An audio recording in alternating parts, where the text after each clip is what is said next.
예, 1934년 2월 달에 그 일이 벌어지게 되는데요. 당시에 이제 양의 출신입니다. 장기무라고 하는 분이 조선일보 지면에 한방의학의 부흥책이라고 하는 글을 연재하면서 양쪽의 논쟁이 시작이 됩니다. 이분이 사실 서양의학을 전공을 했거든요. 그럼에도 불구하고 이 서양의술이라고 하는 게 자연과학적인 면에서 또 학문적으로 굉장히 뛰어난 면이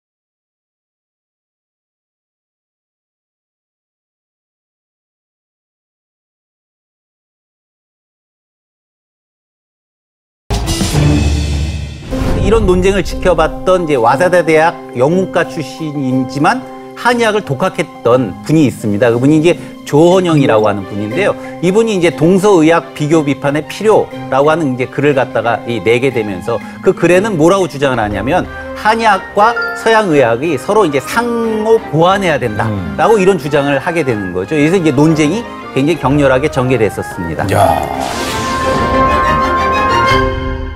자, 이 흥미로운 사건이었는데 그렇다면 이 사건 이후에 한방에서의 어떤 변화가 있었을 텐데요.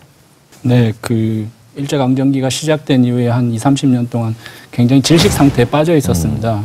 그러던 한의학이 이제 새바람이 불어오기 시작해가지고 당시 시대적 상황과 맞물려가지고 한의계 내부에서 이제 자각과 시대 변화를 가져왔습니다. 그래서 그 동서의학연구회라는 단체가 중심이 돼가지고 한의학 중흥을 위한 다양한 노력을 전개했습니다.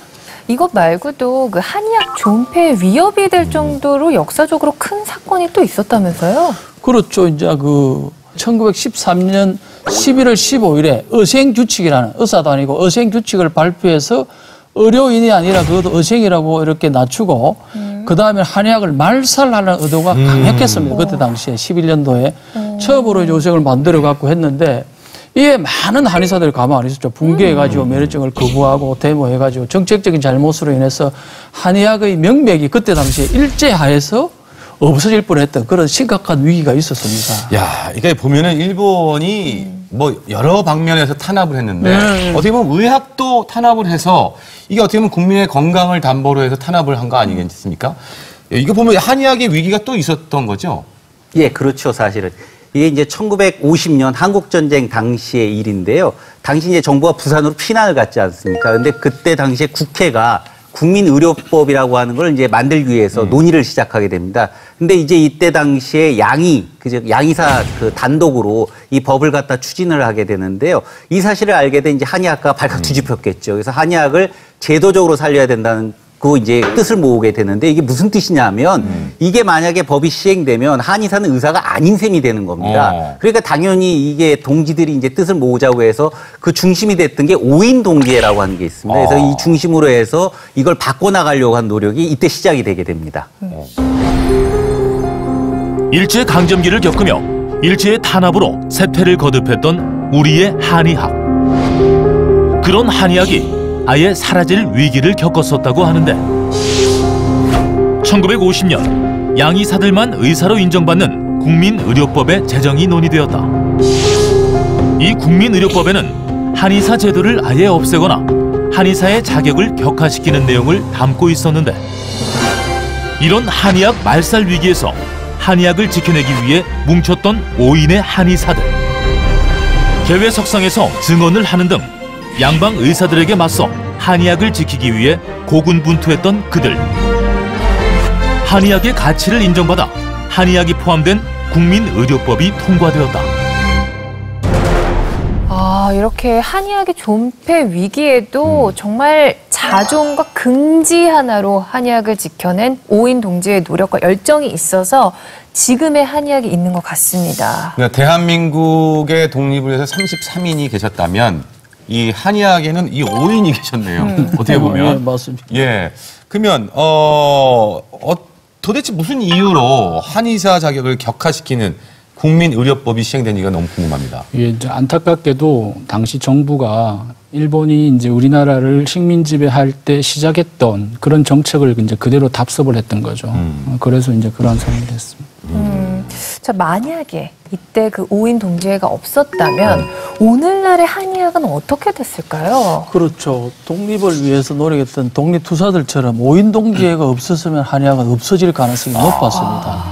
한의학의 그 많은 5인 동지회 활약은 너무나 많은데 1951년도 아까 우리 교수님 말씀처럼 부산 피난 갔다가 그때 당시에 이제 의사 국회의원이 5명이나 되고 네. 단독으로 해가지고 한의학을 없애려고 해서 똑같이 일제시대 때 똑같이 한 거예요. 의생, 이제 2가지 안을 없애든가 아니면 의생제도로 격화시키자 했는데 5인 동지회가 강력하게 반발하고 해갖고 그때 61대 18로 그걸 반대시켜 하고 우리 한의사 제도를 존속을 시키는데 네. 일본 사람들이 했던 1911년도 했던 걸 갖다가 우리가 이제 그 전쟁 때 그때 그 부산에 내려가서 있었다는 일이 참 불행한 일이고요. 왜 그 어떤 그런 일들이 자꾸 이렇게 일어나고 있는지 지금까지도 이어진다 생각하니까 참 어찌 보면 참 불행한 일이라고 생각합니다. 그래도 이제 그 5인 동지회가 활약한 덕분에 이 한의사 제도 존치를 위한 첫 관문을 갖다 이제 힘겹게 지나게 되는데요. 그 경과를 말씀드리게 되면 이 동지회에서는 이제 해명서나 성명서나 뭐 반박문 이런 것들을 이제 신문에 계속 게재를 하게 되고요. 국회의원들을 개별적으로 만나고 다니면서 그분들이 갖고 있는 양심에게 열심히 호소를 했기 때문에 본회의에서는 결국 이제 한의하고 양의로 이원화된 국민의료법의 통과가 드디어 이루어지게 됩니다. 정말 천만다행이네요. 그러게요. 자, 이렇게 의료법이 통과된 이후에 한의학엔 또 어떤 변화가 있었죠? 네, 그 5인 동지회 활동은 여기서 끝나지 않았습니다. 국회 활동과 함께 부산에 설립되었던 교육기관인 그 동양의학 전문학을 인수했고요. 그 한의과 대학을 승격하기 위해서 이들이 이제 서울에 있는 그 동양의학관이라는 학교를 서울 한의과 대학으로 설립 인가를 받았습니다. 그리고 이제 국민의료법이 공포되자 한의사 단체 필요성이 대두되어 가지고 이 5인 동지회 중에 한 명인 이우룡 선생님이 상임위원장으로 활동하면서 한의사의 창립을 주도했습니다. 그렇게 해가지고 1952년 12월에 마침내 그 한의사 대의원들이 모여가지고 대한한의사협회를 결성하고 이 5인 동지회 회원들은 주요 임원으로 활동을 했습니다. 참 우리의 그 선조들, 예, 우리의 선배님들, 예, 다시 한번 감사함을 느끼게 되네요.